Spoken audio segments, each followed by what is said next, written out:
Dear Eve, I'm back in my car and have nothing better to do than talk to you about Halloween and Iha Hauna and traditions in Ireland.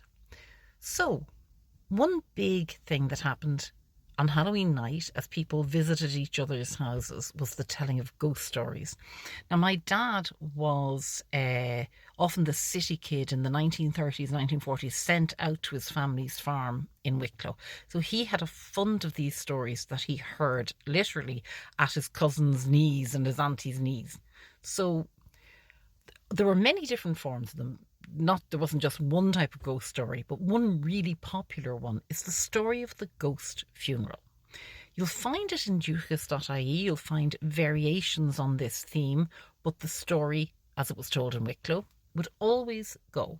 Somebody was out, generally at Halloween night, and either through misadventure and carelessness or misfortune, ended up coming home later than everybody else, so on their own on a night like that.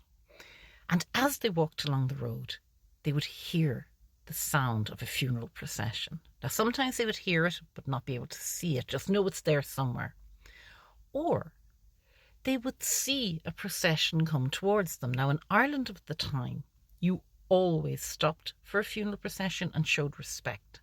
But you were supposed to walk 3 steps with the funeral in whatever direction they were going, even if it was the opposite direction for you. So the story would go, the person would see it coming towards them, they would wait respectfully for it to pass, turn, and walk 3 steps with it.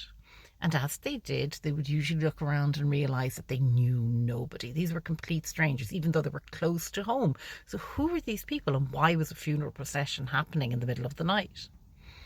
When they'd walked 3 paces, they would turn to walk like in their own direction, and immediately, when they looked over their shoulder, there was no sign of the funeral procession. Now, this served both, I suppose, as a warning that you shouldn't be out late at night. It also fitted into a long tradition of ghost stories and how to encounter like the other world.